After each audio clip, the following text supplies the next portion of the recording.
Good morning, Crossroads Fellowship. For those of you who don't know me, my name is Joel Veldkamp, and I grew up in this congregation.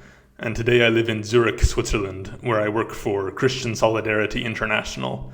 And I feel so blessed and honored to know that the congregation that I grew up in, that raised me in a sense, is still supporting the work of CSI. So thank you so much for your continuous support and for your gifts. The world we live in is an increasingly violent and frightening one, with wars in places like Ukraine and Ethiopia, with worldwide hunger on the rise. And with this chaos and violence, the persecution of Christians is increasing as well. And next to me, I have the flag of Nagorno-Karabakh, which is a tiny region inhabited by Armenian Christians, and they are under siege by the military of Azerbaijan, a dictatorship that has pledged to drive all of them out of their homeland. And Azerbaijan has attacked this region twice in just the past week. In Nigeria, we see killings of Christians literally every day. In Syria, after 11 years of civil war, Christian communities are struggling to survive under the hunger and the economic deprivation caused by Western economic sanctions on the country. So it is a dark picture when we look at the world today. And I think we have to remember what it says in Revelation chapter 12, that the devil has been thrown to the earth in defeat, and he's full of rage because he knows that his time is short. So we should expect persecution, we should expect the devil to be exercising his rage on the earth, but we also know that it's not going to last forever. This time is short, the Lord is coming, and while we wait for him, we are called to be in solidarity with our brothers and sisters who are persecuted around the world.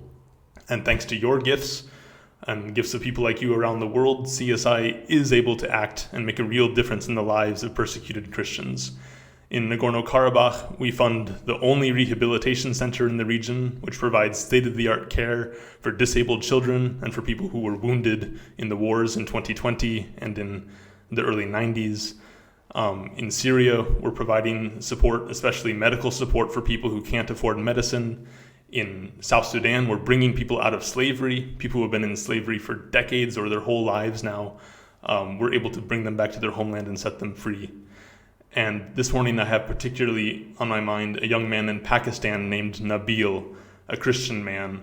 And when he was 16 years old, he was accused of posting a picture that was disrespectful to Islam on his Facebook page. And a huge angry crowd showed up at his house, accompanied by the police. And as his family was crying, the police took him away to prison as the crowd was shouting for him to be killed. And for the next 4 years, he was in prison, awaiting trial on the charge of blasphemy. But thanks to the gifts of CSI supporters, we were able to fund a legal team for him. And after 4 years in prison, they were able to get him out, get him back to his family on bail.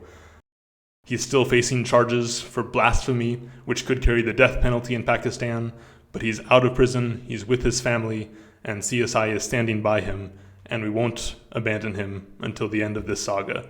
We support him, we support other Christian prisoners in Pakistan, we support persecuted Christians in 14 countries around the world, and we couldn't do any of it without your support and support from other Christians and churches around the world. All of our support comes from individuals and from churches. We don't take any money from governments or foundations, and that gives us the independence to go where is needed and act where is needed.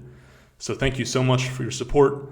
God bless you. If you ever have any questions about CSI's work, please send me an email. I would love to hear from you. Have a great Sunday.